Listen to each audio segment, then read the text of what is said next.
Pessoal, então eu vou explicando o conteúdo do livro. Quando eu coloco os slides, eu não consigo ver o chat, que vocês encaminham ali por mensagem. Então, se tiver alguma dúvida, se quiser contribuir, trazer alguma informação, fique à vontade para abrir o microfone, para falar, para perguntar. Caso eu não saiba a resposta no momento, eu posso buscar entender o que vocês estão perguntando, entender a resposta e trazer para vocês na próxima aula. Dito isso, vamos começar então a falar sobre a unidade 2 da disciplina de comunicação e linguagem. A unidade 2, ela trabalha a estrutura do texto. Então, todo texto, ele tem uma estrutura para ser mais organizado e para que o leitor consiga compreender a mensagem do texto, a intenção do texto. Para falar sobre a estrutura do texto, os autores do livro, ele separa em 3 tópicos. O primeiro tópico nós vamos estudar o texto e sua intenção. O segundo tópico nós vamos estudar os diversos textos. E o terceiro tópico nós vamos estudar o estudo do texto, a leitura e a interpretação e gêneros. Vamos começar então pelo primeiro tópico. O primeiro tópico, ele fala o texto e sua intenção. Qual é o objetivo da comunicação? Por que as pessoas se comunicam? As pessoas se comunicam para repassar uma mensagem, para transmitir uma mensagem. Por isso, toda comunicação, ela tem um objetivo, ela tem uma finalidade, ela tem uma intenção. Então, nós dizemos que a comunicação, ela é intencional, né? E essa comunicação, ela tem alguns elementos básicos e que nós precisamos considerar quando nós estamos nos comunicando.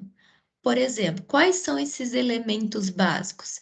Quem fala, para quem se fala, como se fala e qual é a intenção daquela comunicação que está sendo falada. Então, né, toda comunicação, seja ela verbal, seja ela escrita, tem uma estrutura. E essa estrutura, ela serve para que as pessoas compreendam de fato o que se pretende passar naquela mensagem. E qual é essa estrutura da comunicação, a estrutura do texto, da escrita e da oral? A estrutura que compõe a comunicação é os parágrafos, a seleção das palavras, a extensão do texto ou da fala. Nós vamos verificar com maior profundidade toda essa estrutura. Mas algo interessante que o livro fala é que a nossa linguagem ela é diferente dependendo de para quem se fala. Então, nós nos comunicamos de forma diferente dependendo do público que nos escuta. Por exemplo, nós falamos de forma diferente com o nosso filho e com o nosso chefe. Nós falamos de forma diferente se nós quisermos fazer uma propaganda do nosso produto. E esse formato da linguagem, que é diferente para cada público, acontece justamente por causa do objetivo, da intenção dessa comunicação. E quando nós falamos, nós vamos selecionar as palavras de maneira natural. Então, quando nós falamos, nós não temos essa possibilidade de raciocinar por muito tempo quais palavras vão sendo utilizadas. Então, a professora falou uma frase, eu não consigo pensar 30 segundos antes de cada palavra. É natural as palavras que eu utilizei, que eu selecionei para falar com vocês. E sempre nós queremos saber se o receptor ele está conseguindo entender aquilo que nós estamos falando. Eu estou falando, mas eu já estou curiosa para saber se vocês estão de fato captando a minha mensagem. Então, falamos dessa comunicação oral, né, onde a comunicação, a seleção das palavras na comunicação se dá de maneira natural. E na escrita? Na escrita, o texto ele precisa ser claro. Se nós não escrevemos um texto claro, um texto que de fato as pessoas compreendam, dificilmente o outro vai conseguir saber a intenção da sua mensagem. A sua mensagem ela pode não conseguir atingir o objetivo se o seu texto ele não for claro.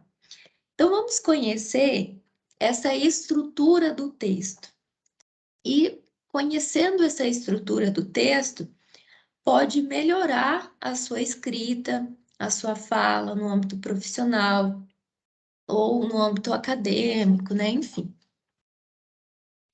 Nós dizemos que todo texto ele tem textualidade. Então existem algumas características do texto que faz ele se tornar claro. Uma dessas características é a coesão. Nós temos, na verdade, a coesão, a coerência, a intertextualidade, a intencionalidade, a aceitabilidade, informatividade, situacionalidade. Bem, enfim, existem, na verdade, vários elementos da textualidade que eu citei para vocês. Mas o livro, ele não trabalha tudo isso, né? O livro, ele trabalha coesão e coerência. E nós vamos conhecer justamente a coesão e a coerência. O que significa coesão? Coesão tem a ver com a estrutura do texto. Anotem isso. Coesão tem relação com a estrutura do texto. A coesão, ela acontece quando eu faço uso de palavras adequadas para construir um texto adequado. Então, falar de coesão, de utilizar palavras adequadas para construir um texto adequado, isso quer dizer que não, isso não quer dizer que eu vou utilizar palavras difíceis, né? Então, coesão não tem a ver com utilizar palavras difíceis, difíceis de compreensão, não. Mas significa utilizar palavras adequadas para o texto adequado. Então, para o seu público, para cada público, você vai utilizar a palavra adequada. É isso que é coesão, tem a ver com a estrutura do texto, né? Então, a coesão, ela permite a união entre as partes do texto. Então, eu vou unir o primeiro parágrafo com o segundo parágrafo, com o terceiro, entre outros. Fazer com que esses parágrafos se unam é a coesão, né? É isso que forma, então, a coesão, a estrutura do texto, partes interligadas de um texto. Resumidamente, o próprio livro diz que a coesão ela tem a ver com o uso das palavras adequadas para a situação adequada. E nós temos 3 mecanismos de coesão. Quais são os mecanismos de coesão que o livro aborda? O livro ele fala de coesão sequencial, de coesão referencial e de coesão recorrencial. Vamos conhecer cada uma dessas coesões. A coesão sequencial, ela tem a ver no sentido de que, no texto, existem palavras que têm a finalidade de relacionar informações, fazendo com que essas informações tenham mais sentidos. Então, por exemplo, utilizar palavras como além de, também, ainda, são exemplos que permitem relacionar informações. Ou nós podemos ver coesão sequencial em frases.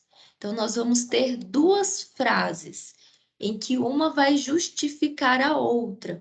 Isso vai fazer uma coesão sequencial, porque essa frase ela vai relacionar ou dar mais sentido a uma outra que anteriormente foi falada. O livro traz esse exemplo. Todos foram de roupa quente, pois estava fazendo muito frio. Então, veja, duas frases. Todos foram de roupa quente. É uma frase. A outra frase vai justificar ela, dizendo assim: pois estava fazendo muito frio. Então, traz uma coesão sequencial, dá um sentido para a primeira frase que foi citada. Isso seria, então, a coesão sequencial. Temos também a coesão referencial. Na coesão referencial, o próprio nome já nos faz deduzir do que se trata. Existem palavras em um texto que elas são utilizadas para referenciar, para fazer referência a algo que já foi escrito no texto. Por exemplo, quando eu uso palavras como no qual, este, é um exemplo. O livro, ele cita também um outro exemplo. A frase que o livro cita é: lá foi ele, pelos ares, meu avião. Então, perceba, lá foi ele, pelos ares, meu avião. Esse ele está referenciando o avião. Então, por isso que aqui nós vamos ter uma coesão referencial, ok? Então, isso seria a coesão referencial. E coesão recorrencial. Na coesão recorrencial, o que eu tenho é a repetição de algumas palavras. Por exemplo, a criança chorava, chorava, chorava, enquanto os colegas o olhavam triste. Então, percebam. Aqui, vou pegar minha caneta. Aqui eu tenho a repetição das palavras. Então, aqui eu vou ter o quê? Uma coesão recorrencial. Vou repetir porque eu errei, né? Não. Aqui, esse chorava, chorava, chorava, dá um sentido para a frase. Isso quer dizer que a criança chorava muito. Então, essa repetição não se trata de um erro ortográfico ou algo sem intenção. Na verdade, essa repetição, ela acontece para dar um sentido a mais nessa frase. Então, esses são o tipo de mecanismo de coesão. Então, a coesão, ela tem a ver com uma estrutura do texto. Faz com que as partes do texto estejam utilizadas. Não tem a ver com utilizar palavras difíceis, palavras complicadas. Não, tem a ver com utilizar palavras adequadas para construir um texto adequado. Além da coesão, nós vamos ter a coerência. O que significa coerência? A coerência é a lógica da escrita. Indica que as informações, ela tem uma sequência lógica. Ela traz uma ideia de que o texto está bem organizado. Então, na coerência, significa que eu vou começar o parágrafo falando de algo e eu vou terminar o parágrafo falando da mesma coisa. Eu não vou falar no começo do texto que eu estou produzindo chocolate quente, depois eu já falo que eu andei, que, enfim. Então, na verdade, coerência tem a ver com falar algo e terminar esse algo. Então, eu vou introduzir, vou desenvolver e ainda vou concluir o texto seguindo uma sequência lógica das ideias naquele texto. Eu vou dar ao texto um sentido único para ele por completo. Não vou falar do texto de coisas completamente diferentes. E isso é ter coerência, né? Como nós podemos conceituar coerência conforme o livro? Ligação, harmonia, conexão ou nexo entre os fatos ou as ideias. Então, isso é coerência, ok? Coesão, estrutura do texto, utilizar palavras adequadas, ligar as partes do texto. Coerência, dar um sentido lógico para todo o texto, uma direção única para todo o texto. Isso é, então, coerência. O livro, ele trabalha alguns exemplos de texto em que nós vamos ter a coerência, né? Percebam que dentro desse texto, não vou ler ele todo com vocês, é um texto muito rebuscado, né? E que pode até fazer com que vocês se percam nessa ideia. Mas nesse texto, o que vai caracterizar ele por ser um texto coerente? Ele vai começar do início ao fim falando da mesma coisa, falando do mesmo assunto. A lógica dele, as ideias desse texto estão interligadas. Para isso, existem algumas palavras que nos dá uma ideia de coerência. Utilizar palavras como por isso, então, são exemplos de palavras que nos dá uma coerência, uma direção única para todo o texto. Palavras por isso, né? Quando nós utilizamos o por isso em uma frase, pode nos dar uma ideia de causa e consequência. A professora não preparou a aula, por isso ela não deu aula. Então, veja, é uma causa e uma consequência. A consequência de não dar aula seria porque a professora não preparou a aula. Então, percebam, eu dei uma coerência para essa frase. Eu comecei a frase e eu terminei falando do mesmo assunto. Mas também é um elemento coesivo, né? E que vai auxiliar no texto também, né? O mas normalmente introduz uma situação contrária, né?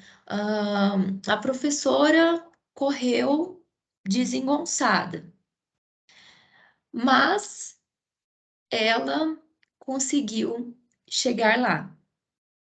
Então, percebo, eu coloquei aqui uma situação contrária. Aconteceu isso, um problema, porém conseguiu. Então também é uma palavra que expressa uma ideia de consequência. A professora não preparou a aula, então ela não deu aula. Dá um sentido de consequência. E lá pode substituir palavras, né? Então, por exemplo, lá se foi ele, meu avião. A palavra lá substituiu o avião, ao invés de ficar a todo momento falando meu avião, né? Então, essa ideia, essa palavra, ela traz aí um sentido harmônico para o texto. O livro traz também, além desse texto, ele traz outros exemplos de coerência, trechos de coerência. Vamos verificar esse texto. Os problemas de um povo têm de ser resolvidos pelo presidente. Este deve ter ideias muito elevadas. Esses ideais se concretizarão durante a vigência de seu mandato. O seu mandato deve ser respeitado por todos. Tem uma coerência esse texto? Usou algumas palavras, né, específicas, porém não tem coerência. Por quê? Não tem um sentido único. Ele não começou uma ideia e terminou uma ideia. Dentro de um trecho, ele falou de assuntos bem diferentes. Então, nós podemos dizer que esse trecho não tem coerência. Porque um trecho com coerência iria introduzir uma ideia, desenvolver essa ideia e ainda concluir a mesma ideia. E não começar a falar de algo e depois terminar com um outro assunto. Nesse mesmo trecho, nós vamos ter falando sobre o presidente, nós vamos ter assunto falando sobre o povo, nós vamos ter assunto falando sobre o mandato. Portanto, esse texto ele não é coerente, ele não traz uma direção única, uma ideia única. Além do texto ser coeso e coerente, nós vamos ter que estruturar bem os parágrafos. Só para resumir, então, para vocês fechar a ideia de coesão e coerência. Coesão tem a ver com a estrutura do texto, utilizar palavras adequadas para construir um texto adequado. E coerência? Coerência é seguir uma direção única para o texto, é falar do mesmo assunto do início ao fim, é ter uma lógica na escrita, traz as informações com uma sequência lógica, traz ideias organizadas. Essa é a diferença de coesão e coerência. Vamos falar então de parágrafo. Quem de nós não conhecemos parágrafo? Todos nós, possivelmente, conhecemos parágrafo, fazemos parágrafos desde o nosso ensino infantil. Mas às vezes, se a gente for parar para pensar, será que nós conseguimos definir o que é parágrafo? Parece que é um pouco complicado de definir o que é parágrafo. Às vezes nós sabemos que dizer a característica que o parágrafo ele vai começar e terminar em uma linha e nós vamos começar em outra linha, em outro parágrafo. Mas não é esse o sentido que o livro ele quer trazer para vocês. Ele quer trazer qual é o sentido do parágrafo. Então, nós podemos dizer que o parágrafo é uma unidade do discurso e ele vai sendo formado por partes do texto, por partes de uma redação. O parágrafo, ele vem para dividir o texto em partes menores. E fazendo isso, vai nos auxiliar a compreender melhor aquele texto, a sequência lógica das ideias que trata o texto. Como que nós podemos entender, então, o texto? Como fazer o texto? Bem, então, nós sabemos que o assunto, ele deve ser o mesmo, né? Então, a gente tem que começar o texto e nós precisamos terminar o texto sempre com o mesmo assunto, né? Porém, o que vai fazer nós abrirmos novos parágrafos é justamente a mudança do ponto de vista. Então, o texto ele tem que começar e terminar falando do mesmo assunto, com uma sequência lógica, com uma direção única. Mas o que muda os parágrafos, o que faz abrir novos parágrafos, é a mudança do ponto de vista, ok? Pessoal, não existe uma regra para se mudar de parágrafos. Vou dizer, não tem como eu dizer assim para vocês, mude de parágrafo quando falar essa palavra, quando tiver tantas linhas. Não existe isso, não existe uma regra específica. O que nós precisamos entender é justamente isso. Cada parágrafo traz uma mudança de ponto de vista. E nós precisamos sempre tentar equilibrar tudo isso.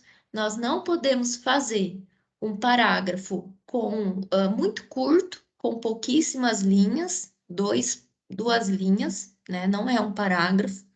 E nós não podemos fazer um parágrafo muito longo, com muitas informações. Então, nós sempre precisamos tentar encontrar um equilíbrio nesses parágrafos, nem muito longo e nem muito curto. O parágrafo, ele tem ali as suas partes. O que forma um parágrafo?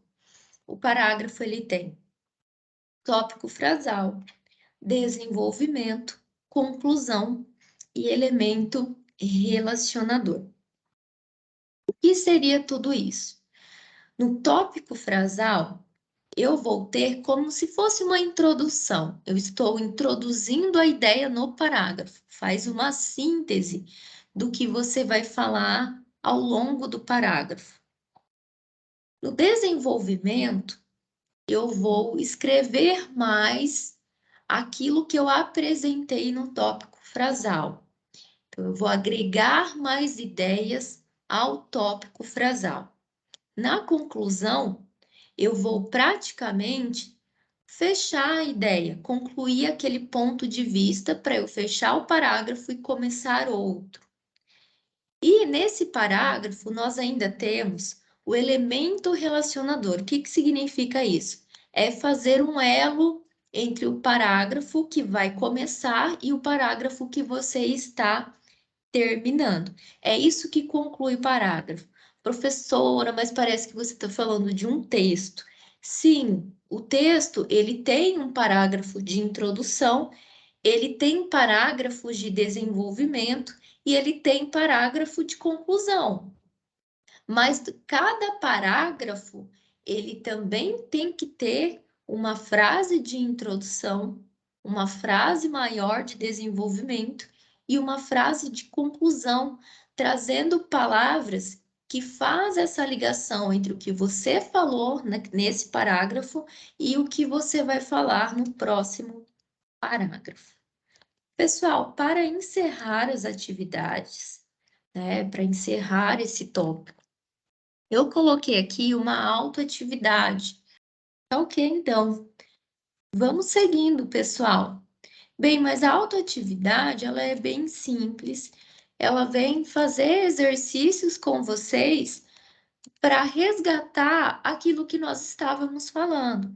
Coesão, coerência, parágrafo, né? É muito importante que vocês façam, então façam em casa para que vocês de fato consigam entender, porque às vezes a professora pode ficar aqui falando, falando, falando, mas é na hora de fazer que vocês vão de fato conseguir relacionar a ideia. Ah, aquilo que a professora estava falando significa isso, tá ok? Mas façam sim em casa, tá bom?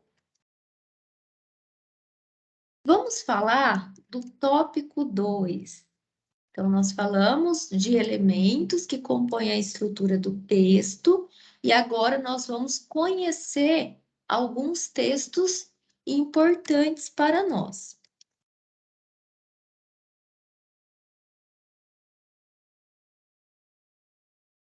Bem, então, o que significa a palavra texto, né?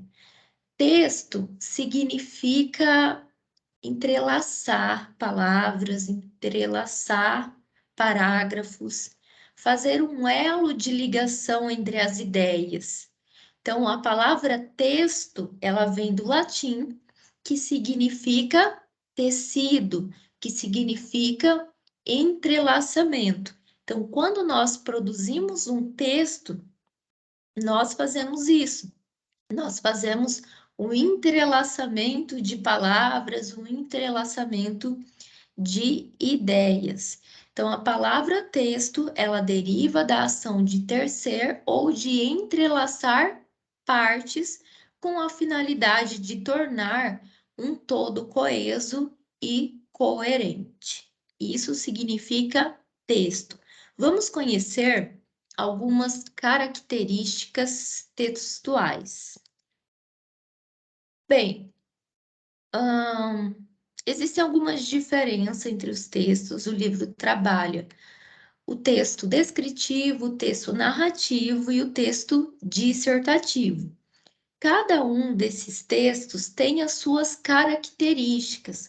Nós vamos conhecer essas características de forma básica, de forma geral, e depois o livro se aprofunda mais, traz exemplos de cada um desses tipos de texto, ok? Então, nós temos texto descritivo, narrativo e dissertativo.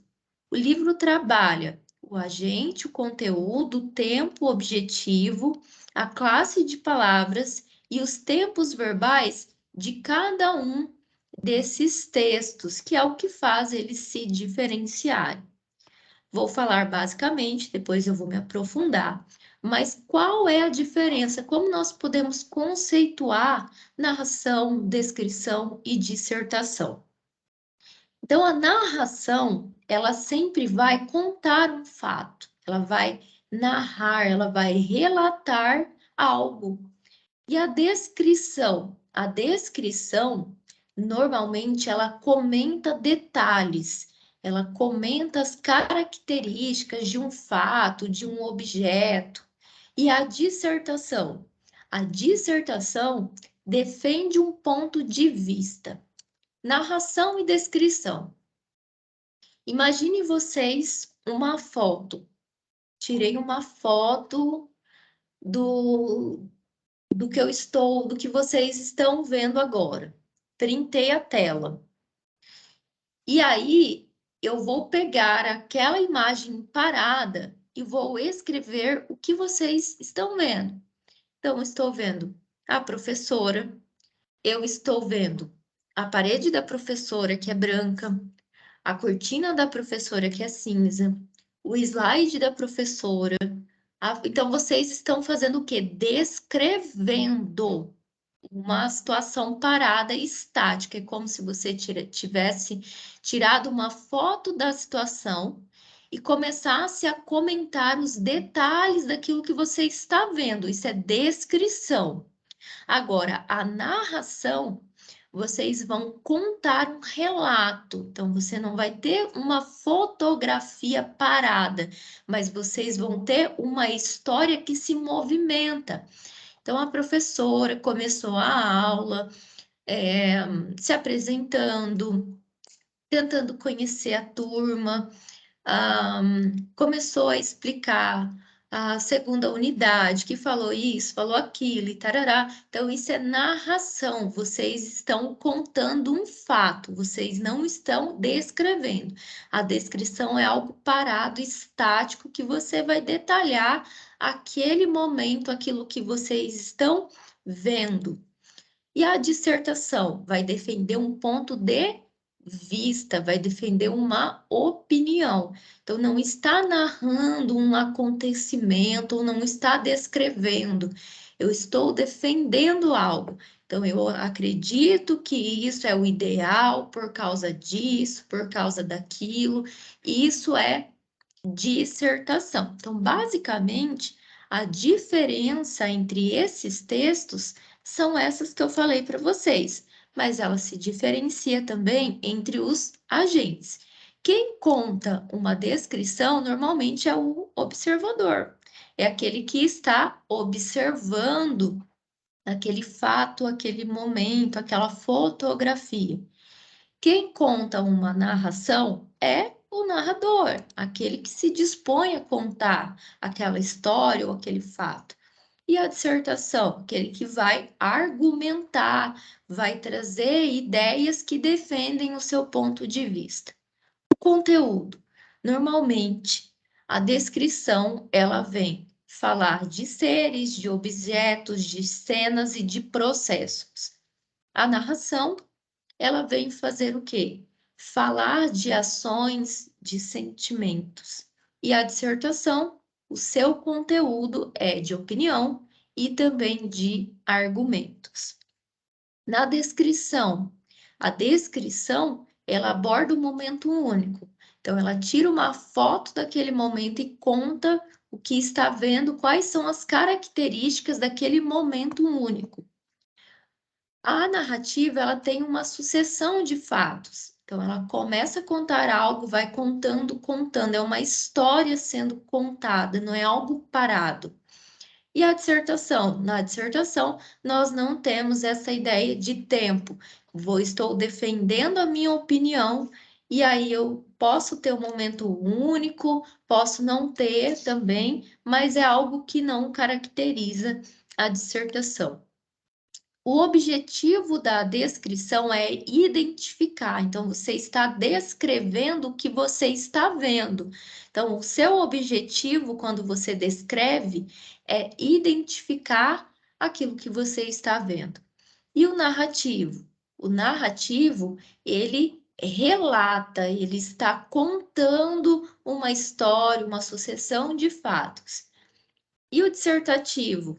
Ele discute, ele informa, ele expõe a sua opinião. Esse é o objetivo desses textos. O texto descritivo, quais são as classes de palavras normalmente utilizadas nesse texto? O texto descritivo, ele faz muito uso de subjetivos e de adjetivos. O que seria esse subjetivo e o que seria adjetivo? O subjetivo, pessoal, não se preocupe com esses conceitos. Eu estou falando só para vocês entenderem, mas o livro ele não trabalha com essa profundidade, com o significado de cada um deles. Mas o que seria esse subjetivo? Subjetivo são palavras que dão nome às coisas. São palavras que dão nome aos seres. Cadeira, mesa, cortina. Todas essas palavras que eu citei a vocês são palavras que dão nome às coisas. E os adjetivos? O adjetivo, ele acrescenta, ele dá ao substantivo uma qualidade. Então, a cortina é bonita, a cadeira é velha. Então, essas palavras, velha, bonita, dão adjetivos, né? Desculpa, dão uma qualidade. Então, perceba, quando vocês descrevem, né? Estou vendo uma cortina nova, estou vendo uma cadeira velha, né? Então, você está descrevendo, você está trazendo tanto substantivo quanto também adjetivos. E na narração? Na narração, para eu contar algo, normalmente eu faço uso de verbos, de advérbios e de conjunções temporais. O que é isso? Verbos indicam acontecimentos. Então, quando eu conto uma palavra, eu vou falar dessa forma. A professora começou a aula se apresentando, falou sobre isso, descreveu isso, explicou aquilo. Então, percebam, quando nós estamos contando uma história, nós falamos a todo momento verbos falar, andar, sentir. Então, tudo isso nós vamos utilizar com mais frequência em uma história. E advérbios? O que seria esses advérbios?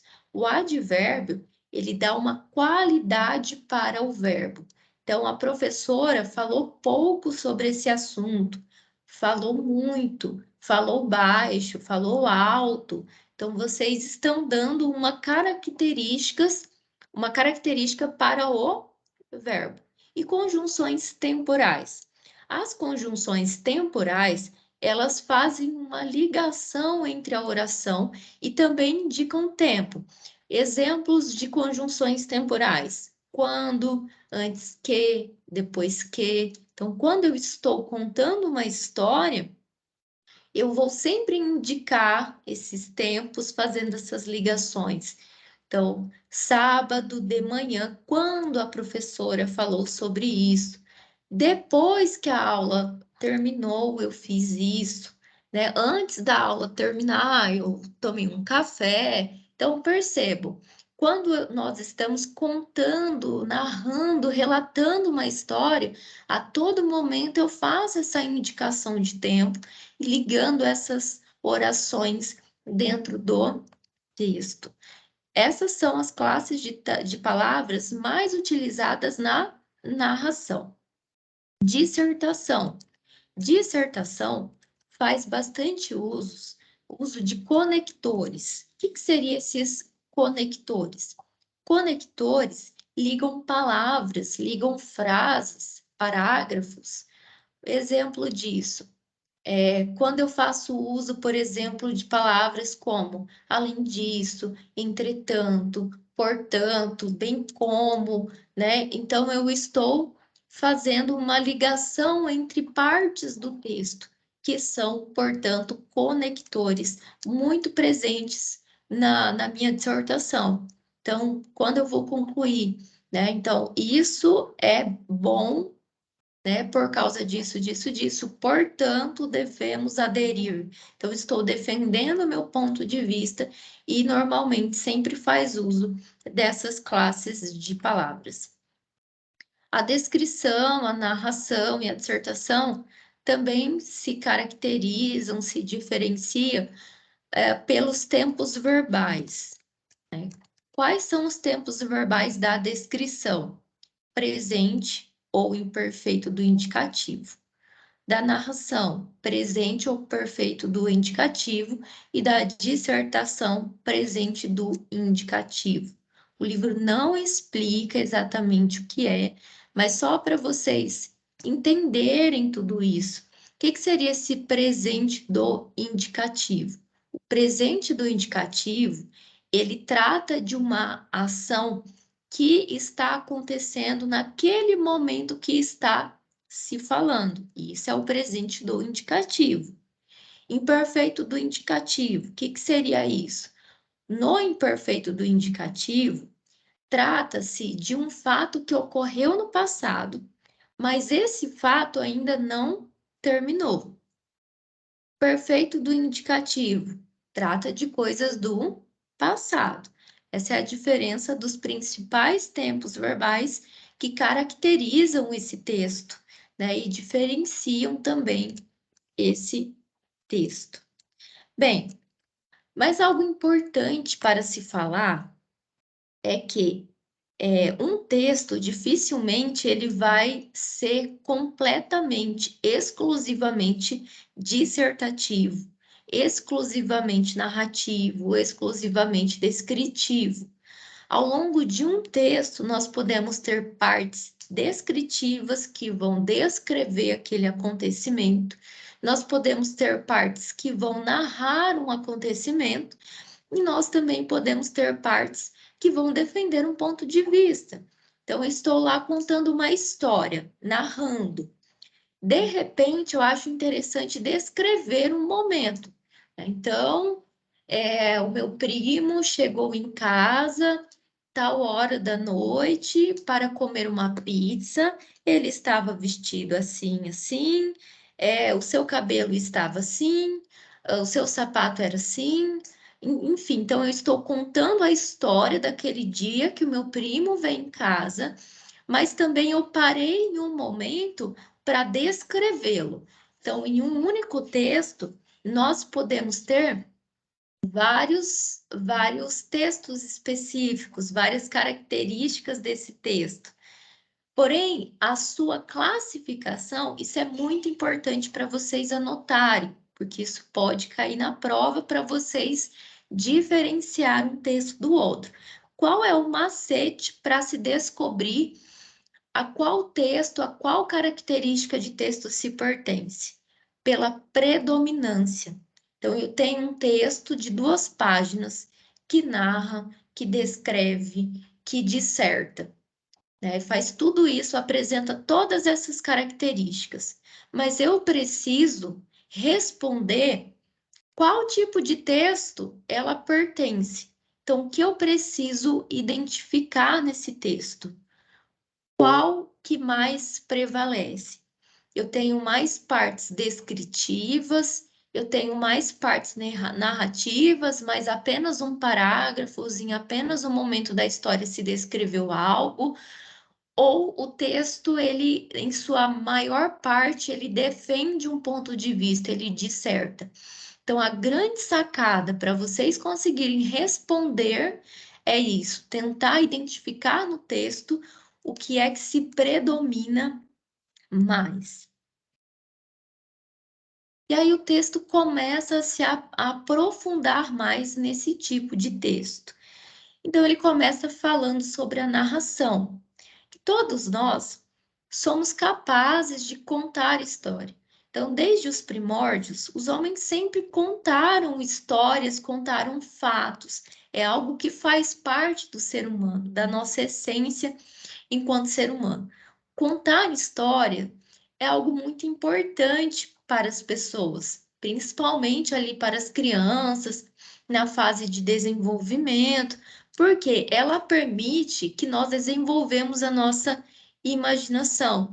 E por meio da contação de histórias, de fatos, nós vamos conseguir desenvolver a criação, nós vamos conseguir desenvolver algumas habilidades específicas e principalmente nós vamos conseguir falar, expor, exprimir a nossa intenção, aquilo que nós estamos pretendendo. Então é muito importante que nós aprimoramos a nossa escrita, a nossa fala e também a nossa comunicação. Como que é composto um texto narrativo? Um texto narrativo, ele vai conter um momento de apresentação, um momento de complicação, um momento de clímax e um momento de desfecho. São essas partes que compõem um texto narrativo. Então, se vocês forem escrever uma narração, lembrem dessa parte. O que caracteriza a parte de apresentação? Então, na apresentação, vocês vão identificar as pessoas, vão identificar os lugares, identificar o momento da história. Normalmente, a apresentação acontece ali no primeiro parágrafo da narração ou nos primeiros parágrafos, em que você vai identificar, falar para o leitor o que está presente na sua dissertação, quem são as pessoas que participam. Então, na minha história, quem vai participar é a professora e os alunos, personagem.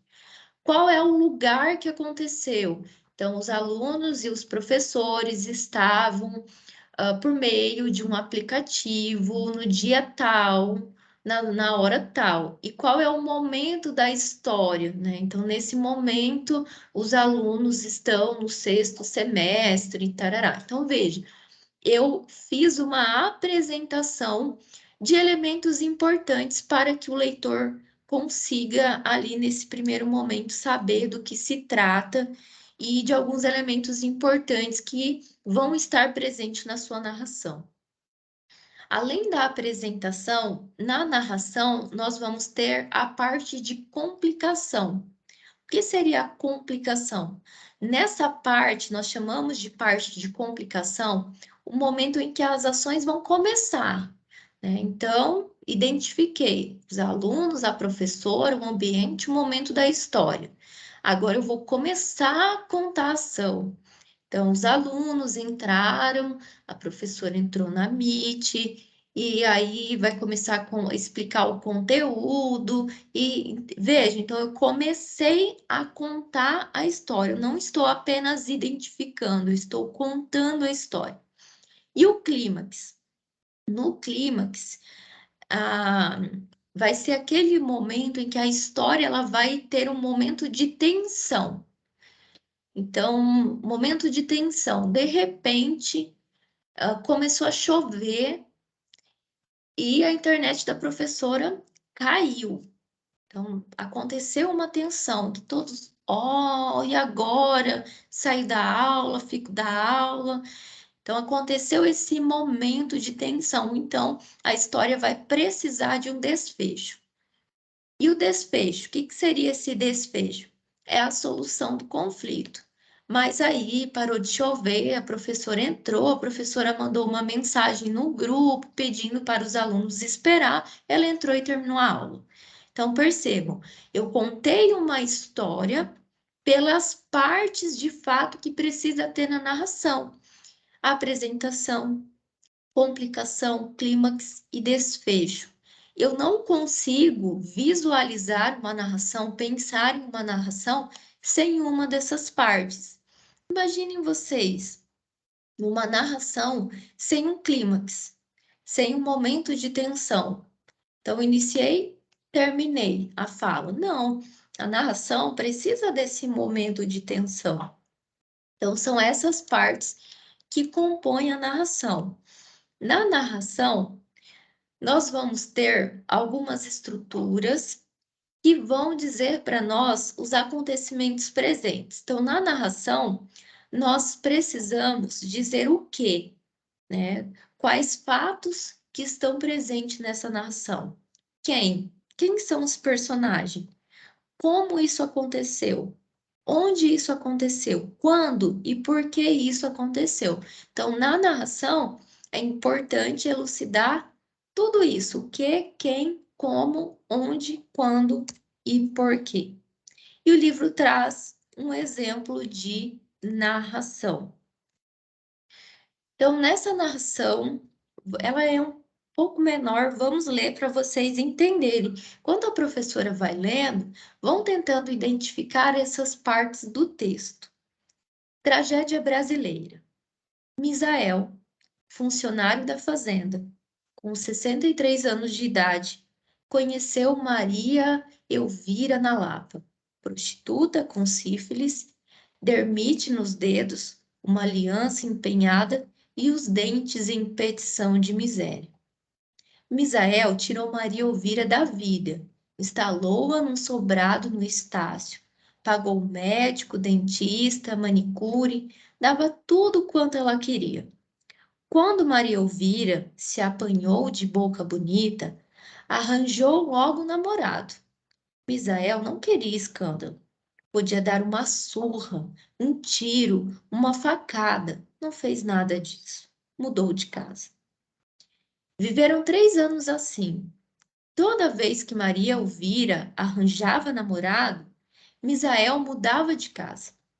Os amantes moravam no Estácio, Rocha, Catete, Rua General Pedro Olário, Ramos, Bom Sucesso, Vila Isabel, Rua Marquês de Sapucaí, Niterói, Encantado, Rua Clape, outra vez no Estácio, Todos os Santos, Catumbi, Lavradio, Boca de Mato, invadidos. Por fim, na Rua da Conceição, onde Misael, privado de sentimentos e inteligência, matou-a com 6 tiros. A polícia foi encontrá-la caída em decúbito dorsal, vestida de organdi azul. Então, esse texto é uma narração. Por quê? Contou uma história, relatou uma história. Em relação a esse texto e a estrutura da narração, vamos observar a partir do que nós lemos e do conteúdo que nós vimos. Nessa narração, qual foi o momento da apresentação? Foi aquele momento que identificaram os personagens e as profissões desse personagem. Então, Misael, 63 anos, funcionário público, Maria Elvira, prostituta. Então, nós tivemos a apresentação. E a complicação? Complicação, aquele momento que começa a contar a história. A infidelidade de Maria Elvira obriga Misael a buscar nova moradia para o casal. E o clímax, o momento de tensão que vai exigir depois um desfecho. As sucessivas mudanças de residência provocadas pelo comportamento desregrado de Maria Elvira acarretam um descontrole emocional de Misael. Clímax, controle emocional do Misael. E o desfecho, quando a polícia vai encontrar Maria Elvira assassinada com 6 tiros. Então, isso é a nossa narração. Além dessas partes, nós podemos identificar nesse texto que eu li alguns elementos que são importantes na narração, como o que, quem, como, onde, quando e por quê. O quê? Do que se trata essa narração? Desse relacionamento conturbado, né? Quem? Quem são as pessoas dessa narração? Misael e Maria Elvira. Como, né? Como aconteceu essa história? Essa história aconteceu a partir do envolvimento em que um homem começou a se relacionar com uma outra mulher. Como? Onde? Na Lapa, Estácio, Rosa, em outros lugares. Quando isso aconteceu? durante o relacionamento dos personagens, que foi 3 anos. E por quê? Pela situação ali da Maria Elvira.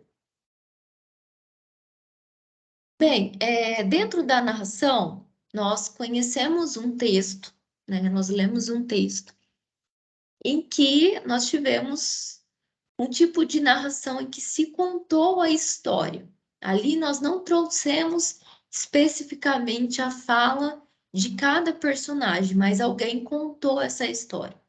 Mas existem diferentes formas de se contar uma narração. Nós podemos contar uma narração fazendo uso do discurso direto. O que seria esse discurso direto? No discurso direto, nós vamos ter a reprodução da fala dos personagens. Então, nós vamos pegar aquela fala, aquilo que ele falou, e escrever exatamente aquilo que o personagem falou. Quando isso acontece, nós temos o discurso direto. Por exemplo, nas charges. Nas charges, normalmente, não existe uma terceira pessoa contando o que ela escutou. Na verdade, o que existe é o próprio personagem falando, mostrando ali a fala que ele fez. No discurso indireto. No discurso indireto, acontece quando o narrador ele conta as falas de outros personagens. Então, não é as suas próprias falas, ele não vai pegar a fala exata de alguém e colocar ali no seu texto, não. Mas ele vai contar algo que ele conheceu, que ele escutou a partir de suas próprias palavras. Então, nós não vamos ter aqui um copia e cola das palavras do personagem.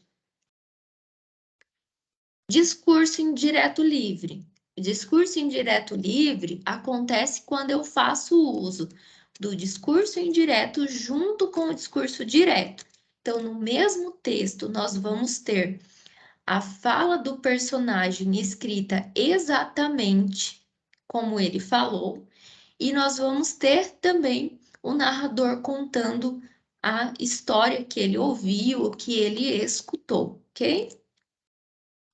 Falamos então de narração, nos aprofundamos na narração.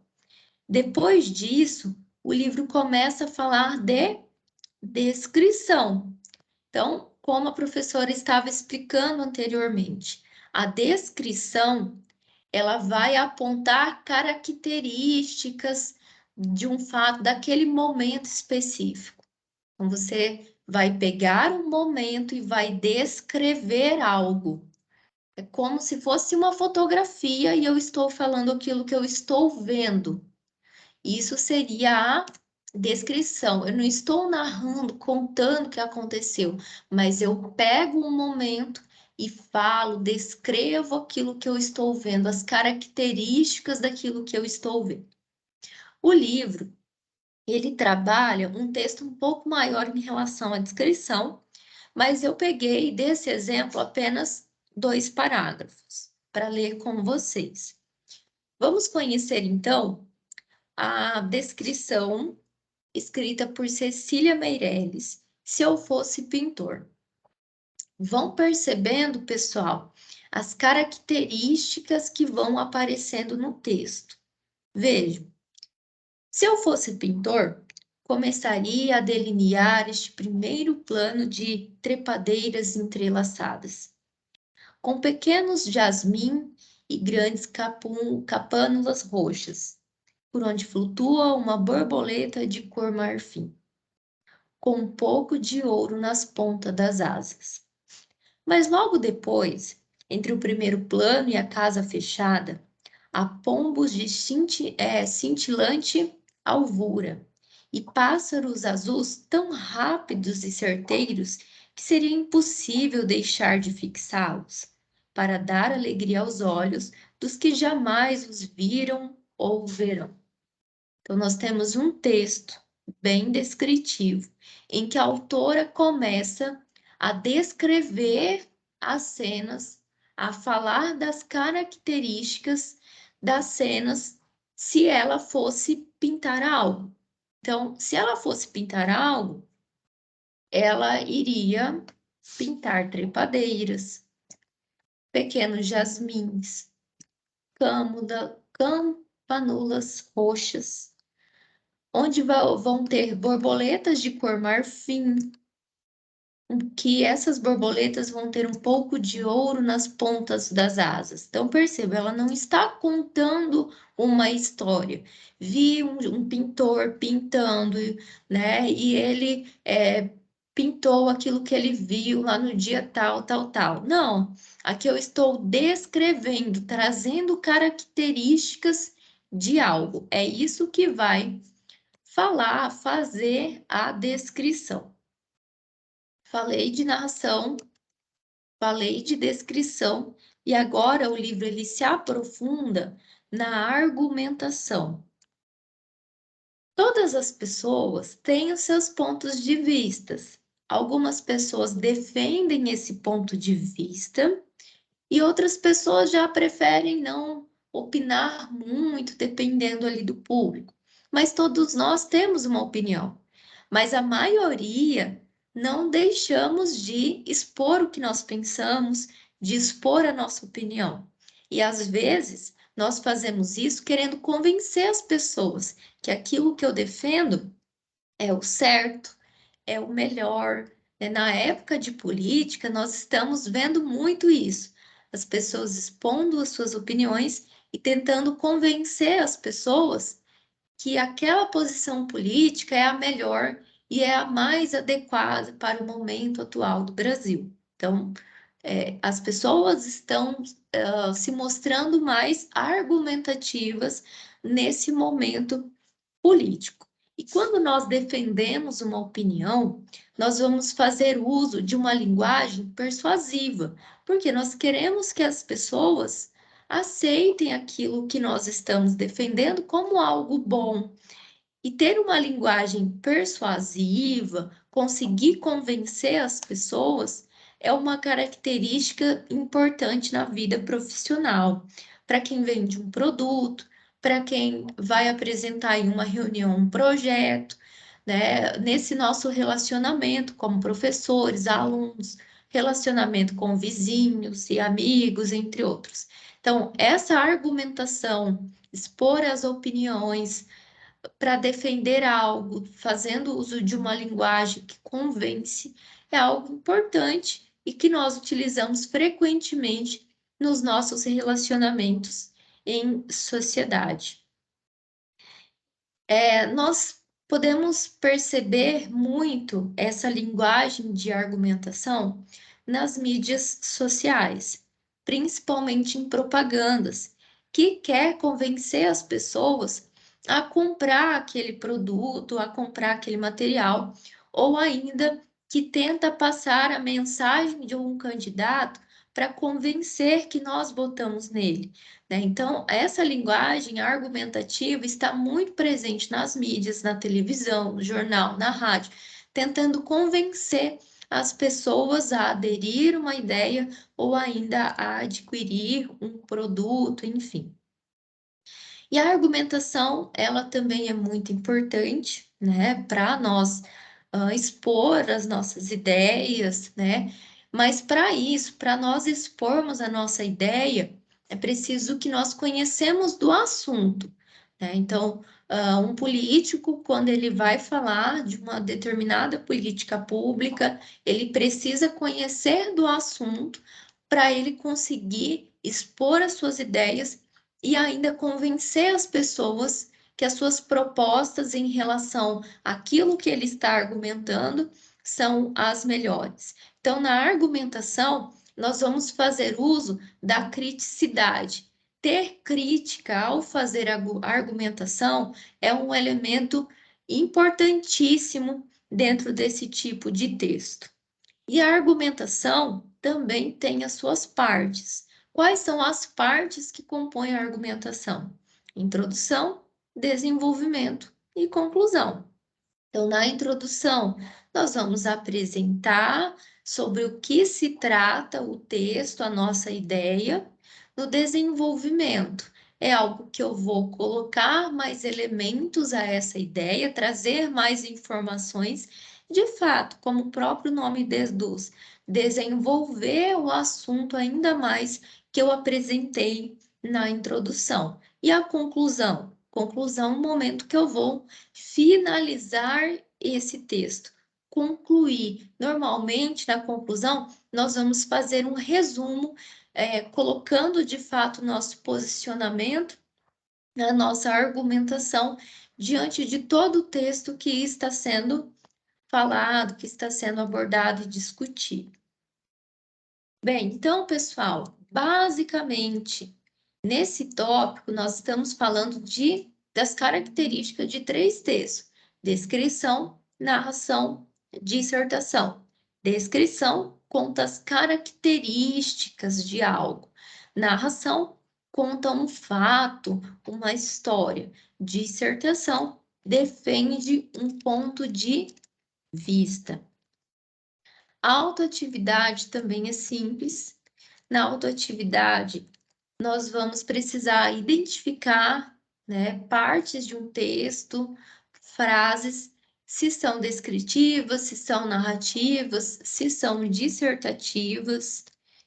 Basicamente é isso, e ainda traz um texto para que vocês identifiquem se esse texto é narração, descrição ou argumentação. Vamos falar agora sobre o estudo do texto, a importância da leitura, da interpretação e desses gêneros que nós estudamos. Bem, nós precisamos, enquanto profissionais, enquanto pessoas que convivem em sociedade, nós precisamos desenvolver essa habilidade de escrever, de ler. Saber fazer tudo isso sempre é um diferencial no trabalho, na vida profissional ou em outras relações em sociedade. Porém, pessoal, saber ler e escrever é algo importante, mas mais do que isso, nós precisamos também saber compreender, né, o que está escrito, né, saber compreender aquilo que nós lemos.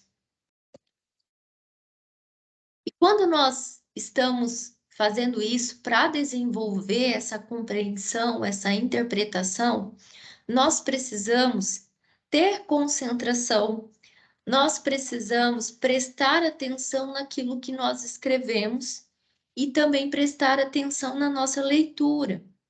O que acontece muito? Às vezes nós tentamos ler algo que nós vamos ter diferentes fatores que chamam a nossa atenção, né? Então, eu estou aqui, nesse momento a minha casa está silenciosa, o meu cachorro está em outra parte, para justamente não ter interferência. O meu esposo está em outro local da residência, justamente para não ter interferência, justamente para que eu possa conseguir prestar atenção naquilo que eu estou lendo nos slides, naquilo que eu estou falando. Tentar ter um momento de concentração, um momento silencioso para ler, para escrever, é algo importante para desenvolver essas habilidades. Justamente o que eu estou falando é de concentração. Depois, o livro traz para nós uma situação. Hoje, nós temos um aparato de tecnologias que vai permitir que eu me comunique de forma mais ágil e com pessoas de diferentes lugares. Sem essa tecnologia, hoje não seria possível estar aqui com vocês. Vocês não conseguiriam estudar nesse momento online. Então, a tecnologia, de fato, facilitou a nossa comunicação, facilitou as relações globais. Enfim, a tecnologia é muito importante para várias situações. No entanto, com a tecnologia, nós vamos ter uma limitação dessa leitura e dessa escrita. Então, a professora recebe muitas mensagens pelo WhatsApp. E às vezes eu paro no sinaleiro, pego o celular para escrever, responder alguém. Ou às vezes estou falando ali com a minha mãe, mas estou preparando aula, eu pego o celular, mando ali, né, rapidinho. E essa rapidez, né, em que às vezes a gente se comunica, vai limitar, às vezes, a maneira com que nós escrevemos. Então, hoje, pelo WhatsApp, de uma maneira informal, às vezes nós vamos escrever tudo, nós vamos abreviar, TD, né? Às vezes nós vamos escrever saudades, SDD, né? Então, a tecnologia, ela vem limitando a nossa leitura e a nossa escrita. Para nós, né, que pelo menos eu, né, não sei quantos anos vocês têm, mas eu não convivi desde a infância com o celular. Eu fui ter celular com os meus 14 anos, né, onde a minha leitura, a minha escrita já estava sendo desenvolvida. Então, eu consigo hoje separar a minha dissertação no meu mestrado, então não abreviar, escrever. Porém, pessoal, hoje, né, dando aula nos cursos técnicos, às vezes os alunos vão escrever uma dissertação e eles escrevem tudo, TD, saudades, SDD. Então, não consegue diferenciar tudo isso.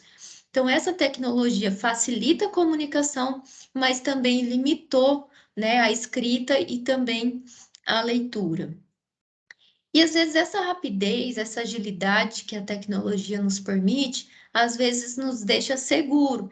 Então, o corretor ali do celular me deixa segura para, de repente, parar no sinaleira e responder minha mãe, responder algum aluno, responder alguém. Então, vou lá, tarará, escrevo rapidinho e já não confiro, deixo o celular no canto, porque eu estou segura que ali eu vou ter um corretor e o corretor vai deixar a escrita mais, com maior qualidade, digamos assim, né? Mas às vezes não.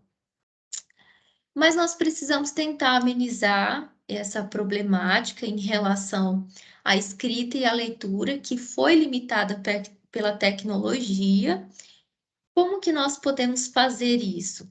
Ler silenciosamente, com bastante concentração, não ter essa rapidez na leitura, mas prestar bastante atenção naquilo que nós estamos lendo, naquilo que nós estamos escrevendo, justamente para que nós possamos interpretar esse texto de fato como ele está escrito. Então, por meio da leitura, nós podemos ter muitos benefícios, nós podemos nos familiarizar com a ortografia, nós podemos conhecer palavras novas. Então, ler é algo importante, ler um livro. Eu sei que com a nossa rotina, que nós vivemos, trabalhamos, e ainda às vezes temos filho, é muito difícil parar, concentrar, ler um livro. Mas façam isso, pessoal, 15 minutos, 30 minutos no dia, com bastante concentração, justamente para que vocês consigam evoluir na compreensão, no uso das palavras. E por meio da leitura, nós vamos conseguir ter uma interação com o autor do texto. E nós também podemos interagir com o mundo. Então, o que que isso significa? Quando a professora prepara a aula, a professora lê a apostila, o livro de vocês, eu estou interagindo com quem escreveu. Então, a pessoa escreveu ali uma explicação da narração. Aí eu fico me questionando, mas por que isso? Por que aquilo? Como isso se dá? Então, o que que eu estou fazendo? Interagindo com o autor do texto. Eu estou lendo as ideias que ele está colocando, então eu estou conhecendo ainda mais o autor. Quando eu escrevo, recentemente eu escrevi também a minha dissertação. Recentemente, né? Não, desculpa. Quando eu escrevo, eu estou possibilitando que outras pessoas também me conheçam. Eu estou interagindo com o mundo também. Então, a leitura, ela nos possibilita esse tipo de interação. Algo muito importante, principalmente para o nosso curso, é a questão da comunicação dentro das empresas. O livro começa falando sobre isso da seguinte forma: todas as empresas, ela têm as suas próprias características. As empresas, elas não são semelhantes.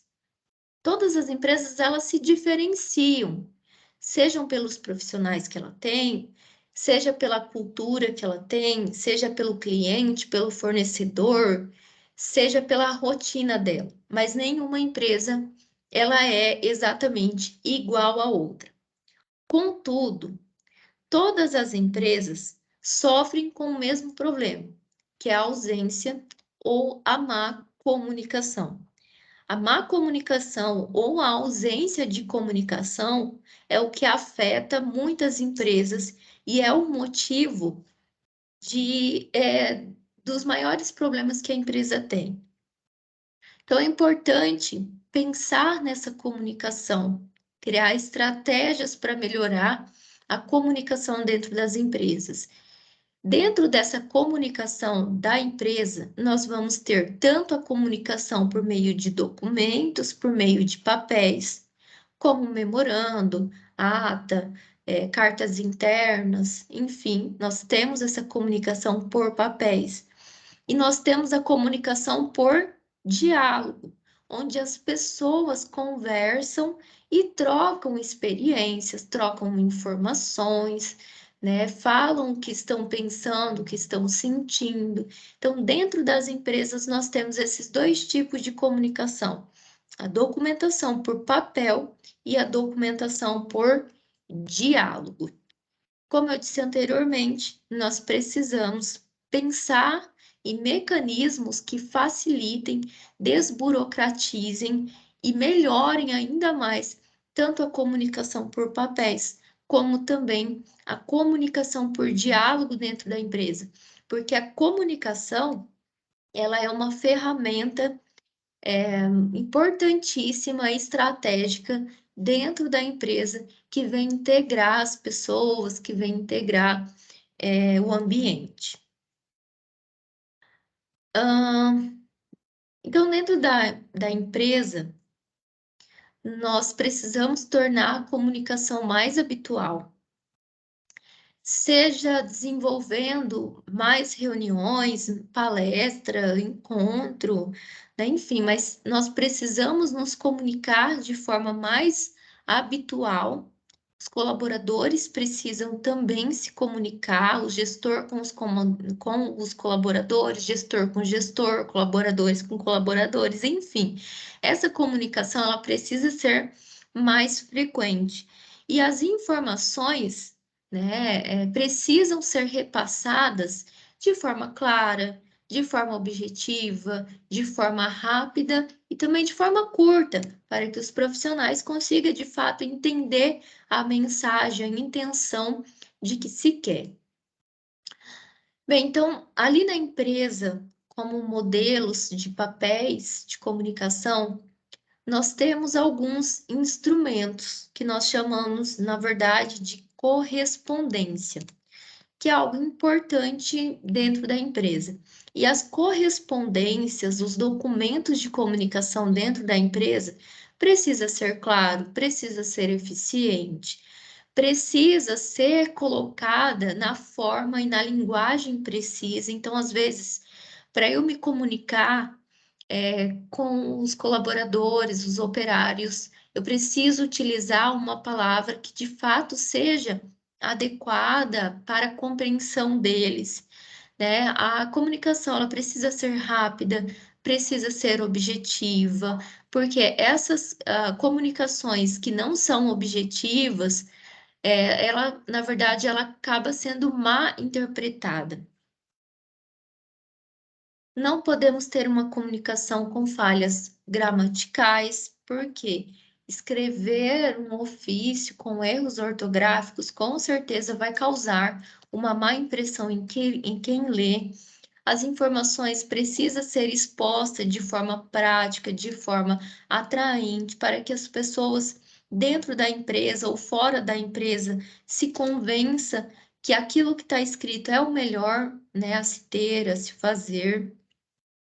Vamos conhecer esses tipos de correspondências oficiais. Então, dentro das empresas, nós temos como correspondência os relatórios, a ata, o ofício e o requerimento, e o e-mail ainda. Esses são os tipos de correspondência que nós temos dentro da empresa. Vamos falar, então, de cada um deles, conhecer com mais profundidade essas correspondências que facilitam a comunicação dentro das empresas. Bem, então, o relatório, ele vai apresentar um acontecimento, você vai relatar um acontecimento de algo. Então, pode ser que você tenha que contar um fato ao seu superior. Então, você faz um relatório contando, executei um serviço, preciso relatar isso. Isso acontece por meio de relatório. Vou contar como foi executado esse serviço. E nesse relatório, quando nós vamos escrever esse relatório, antes disso, nós precisamos pensar para quem eu estou escrevendo, qual é o objetivo desse relatório, qual é o canal de comunicação que eu vou utilizar e qual a melhor forma de dizer o que realmente quero apresentar, ok? O que compõe um relatório? No relatório eu tenho o título, o vocativo, o texto, local e data, assinatura e anexo. No título. No título é o que vem primeiro no texto. Então, lá no título, eu preciso apresentar uma identificação do tema do meu relatório. Então, eu estou contando sobre o serviço que eu executei. Então, eu preciso identificar isso lá no tema, lá no título. Serviço realizado, tarará, tarará. O vocativo. No vocativo, eu vou destacar para quem eu estou escrevendo esse relatório.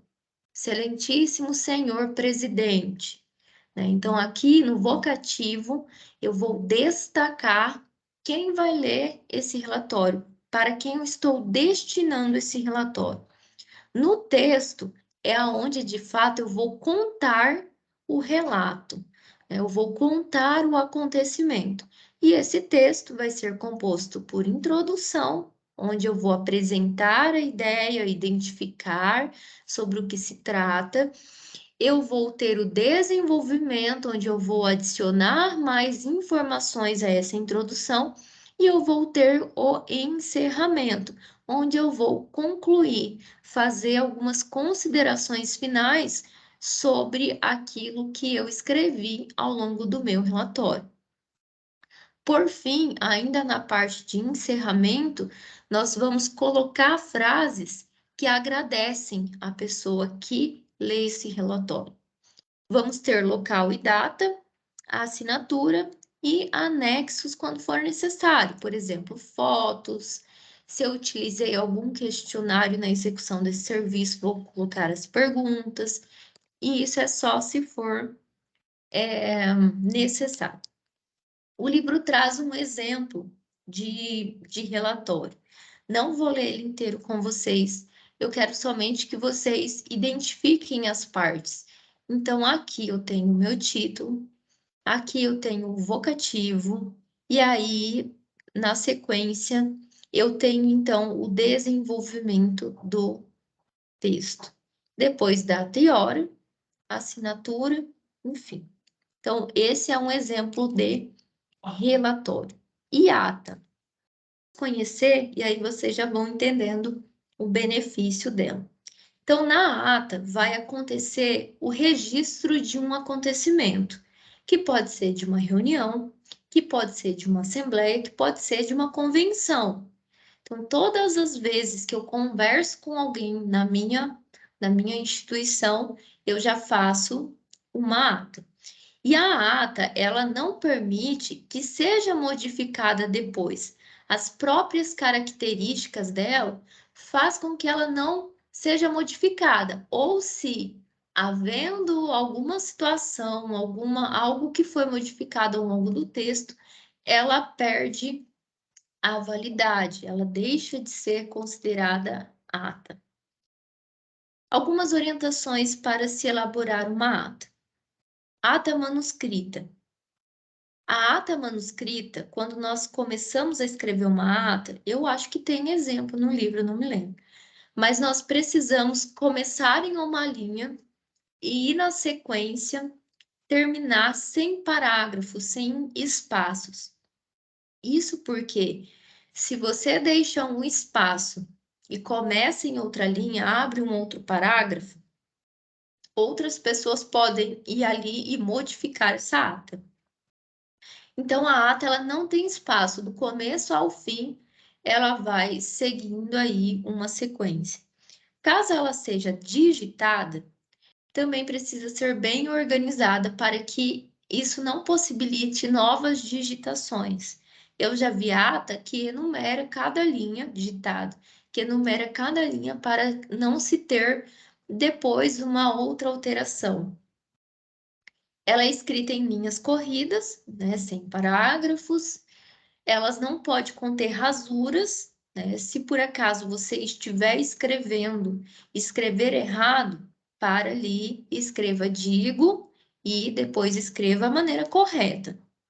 Se você terminar a ata e depois você perceber que errou alguma coisa, lá no fim, você escreve em tempo e depois você escreve a maneira correta. Abreviações ou expressões não podem ser utilizadas. Então, na ata, não podemos utilizar abreviações. Os números, data, horas, devem ser escritos por extenso. Tudo isso é para que a ata ela não seja modificada depois. Então, vamos supor que eu estou fazendo uma reunião, eu estou levando informação sobre uma mudança na empresa. Então, eu vou lá, começo a falar, escrevo os números certinho, a data, a hora, por extenso. Falei das mudanças. Se errei, eu faço uso do digo ou eu faço uso do tempo. E depois todos vão assinar. Caso alguém, amanhã, outro dia depois, fala assim, você fez essa mudança e eu não estava sabendo. Então, você pode voltar lá na ata e dizer: olha, nós fizemos essa reunião em que foi passada essa informação e no final você até assinou, porque você estava participando. Então, é basicamente isso que serve a ata. Agora, se eu deixar espaços na ata, fazer rasuras, pode apresentar que ela foi modificada. Se tiver linhas em branco, eu posso escrever algo ali que de fato não foi falado na reunião. Se tiver rasuras, pode ser que depois que acabou a reunião, todos assinaram, eu fui lá e apaguei, tentei apagar aquilo. Então, a ata é um documento formal que precisa seguir essas características.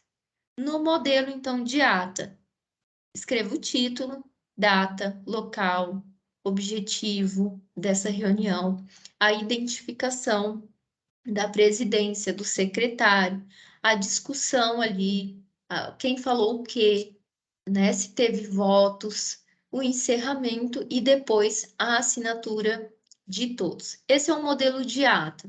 Nós temos título, local, depois nós vamos ter o nome do presidente, secretário. Aí nós vamos ter as discussões do que aconteceu, do que se tratou. Depois vai se finalizar a ata, não havendo nada mais havendo. O presidente fez um resumo dos dias de trabalho e no finalzinho todos vão assinar essa ata de que estava ciente do que aconteceu. Falei de relatório, falei de ata, e depois o livro se aprofunda nas características do ofício. O que é o ofício? O ofício, eu também faço muito uso onde eu trabalho. Ele serve para se comunicar, né? É algo muito simples, é um dos meios de comunicação mais utilizados por instituições variadas e pode apresentar diversos assuntos. Não existe algo específico. O ofício é para isso, como é a ata, que é para uma reunião, como é o relatório, que é para contar algo, né? Um relato, uma história.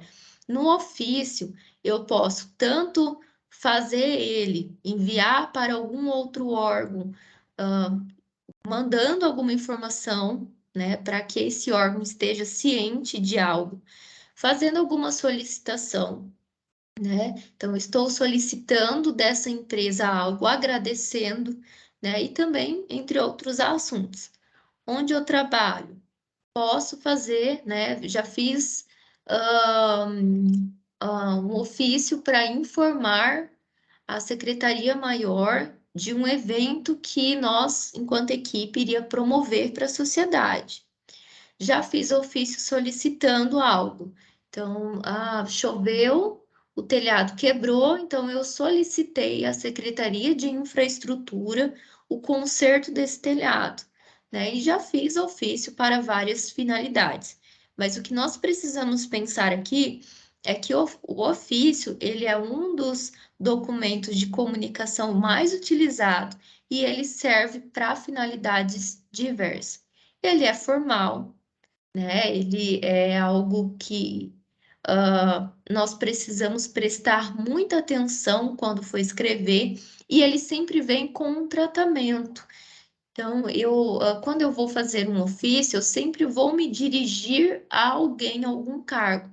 Secretário de assistência social, secretário de infraestrutura, né? O presidente da empresa tal, o gerente, né, da empresa tal. Então, o ofício, ele tem esse tratamento que precisa ser levado em consideração. Como nós elaboramos? Primeiro o cabeçalho, depois o número. Então, eu tenho uma sequência na minha instituição, que é uma sequência por ordem. Comecei o ano com o número 1, 2, 3, né? Então, cada ofício que eu mando tem um número. Cabeçalho, número, local e data. Um resumo do assunto. Então, você precisa colocar em algum lugar o assunto do que se trata, o vocativo, e o senhor fulano de tal. Depois o texto em parágrafos, uma conclusão com cortesia, uma assinatura e depois o endereçamento para onde se vai. Bem, então, a questão do assunto, que nós chamamos de epígrafe, vem ali o resumo do que se trata, não é algo obrigatório, mas é importante no ofício, porque ao receber aquele ofício, a pessoa que recebeu, quando tem ali o campo de assunto, ele já vai saber para quem se trata, do que se refere e vai destinar para o setor competente. Então, para chegar lá no presidente, nem sempre vocês vão conseguir entregar em mãos para o presidente. Normalmente, a secretária recebe o ofício, aí ela vai identificar no assunto sobre o que se trata e às vezes nem chega lá no presidente. Às vezes, um outro órgão já vai conseguir resolver aquilo, então ela vai passar para aquele outro órgão. Então, a parte da epígrafe, onde você vai expor o assunto de forma resumida, não é obrigatório, mas é muito importante para que as empresas que recebem consigam se organizar. O texto em si pode receber também numerações. Havendo anexo, né, nós vamos numerar esse anexo conforme as suas folhas. Então, cada anexo vai receber um número específico, anexo 1, anexo 3, e seguido depois da quantidade de páginas. Então, por exemplo, eu tenho esse primeiro anexo, ele é o anexo 1 de 10 páginas, né? Depois a segunda folha de 15 páginas. Então, havendo o anexo, nós vamos fazer aí esse tipo de numeração dos anexos. Esse é um modelo simples de ofício. Nós vamos ter aqui o cabeçalho, aquele número que eu falei para vocês do ofício, data e local, a epígrafe, né, o resumo do assunto, o vocativo para quem se destina o assunto, né? Depois, por fim, nós vamos ter a assinatura, né? Enfim, então esse é um modelo básico de ofício. Falei de relatório, falei de ata, falei de ofício, agora nós vamos falar de requerimento. Pessoal, pode estar cansativa a aula, mas nós já estamos terminando. Segura mais um pouquinho aí. O requerimento. O que seria esse requerimento? O requerimento, ele serve para que as empresas consigam fazer uma solicitação. Isso pode ser tanto em órgãos públicos, quanto também as pessoas podem adotar isso em suas próprias empresas. Então, quando nós nos dirigimos aos órgãos públicos, quando nós queremos algo da prefeitura, quando nós formos lá, vai ser entregue para nós um documento de requerimento onde nós vamos preencher para solicitar algo. Ah, quero cortar uma árvore grande na minha rua. Então, eu vou lá, preencho o requerimento. Tem algumas prefeituras que já trabalham com formulário online, requerimento online. Mas aí eu faço esse requerimento solicitando, então, o corte da árvore. Pode ser negado ou não, dependendo da justificativa.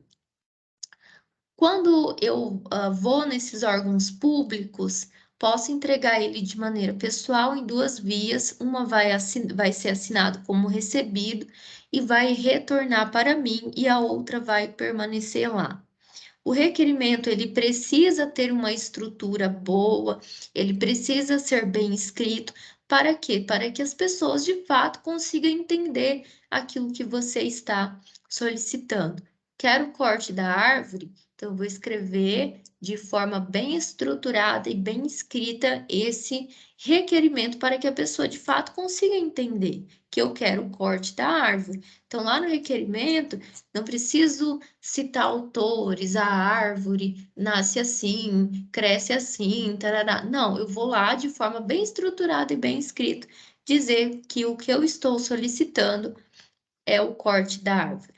Nesse requerimento, eu vou escrever ele, o modelo dele contém uma identificação, uma introdução, a mensagem, né, que manifesta. Depois o pedido, né, a petição, que é algo que você de fato vai solicitar, e o desfecho, né, onde você vai fazer uma conclusão. Eu tenho aqui o exemplo, onde eu tenho um título, a identificação das pessoas, né, e aí aqui expõe a razão dos pedidos e depois faz a solicitação do que ela quer. Pede deferimento, local, dia, ano e mês. É bem simples esse requerimento. Relatório, ata, requerimento, ofício e agora nós vamos falar de e-mail. Todos nós, praticamente, né, penso que temos e-mail. É uma ferramenta de comunicação muito utilizada pelas pessoas, pelas empresas, pelas organizações de forma geral. Então, a internet, ela vai nos possibilitar várias maneiras de comunicação e a internet, ela vai nos possibilitar uma agilidez, uma rapidez. E um desses meios que a internet nos possibilita é o e-mail. O e-mail é uma ferramenta de comunicação que nos dá uma flexibilidade, né? E aí, lá no e-mail, nós enviamos um e-mail para que a pessoa possa abrir quando ela puder, quando ela tiver essa disposição. Então, nos dá essa flexibilidade. E nos dá uma flexibilidade também em relação à estrutura dele, em relação à composição desse e-mail. Então, não existe uma regra para o e-mail. Tenho que começar com o título, tenho que terminar agradecendo, tenho que terminar colocando data e hora, não existe uma regra. O livro faz algumas sugestões, mas não é uma regra.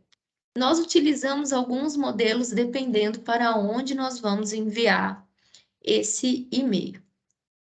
Nós precisamos no e-mail evitar o uso de linguagem que não é uma comunicação oficial. Então, se eu estou encaminhando um e-mail formal, normalmente nós utilizamos o e-mail mais para algo formal, não para informal.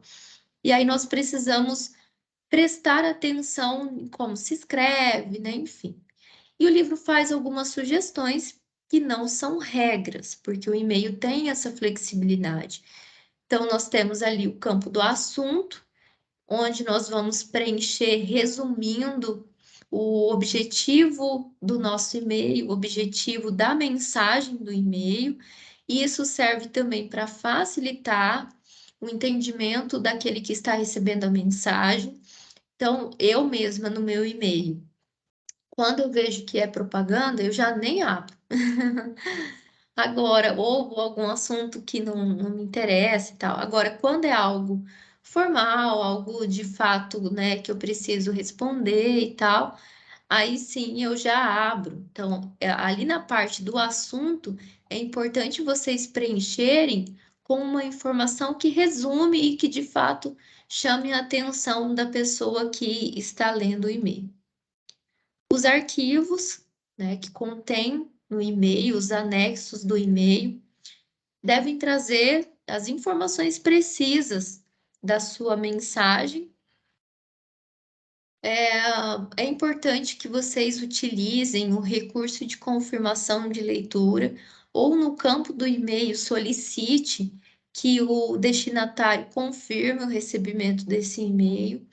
Os textos presentes no e-mail, é importante que eles não sejam muito longos, mas que ele se apresente como fácil, como rápida a compreensão dele.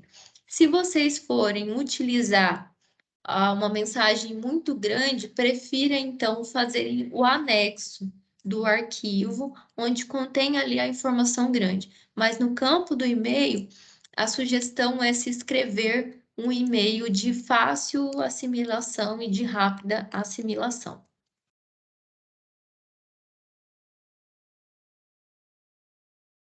Quando vocês responderem também, evitem uma resposta muito longa, mas também cuidado com as respostas muito curtas, porque às vezes, quando nós respondemos algo bem curto, sem um bom dia, sem uma frase mais específica, é algo que não pode ser bem vista pelas outras pessoas.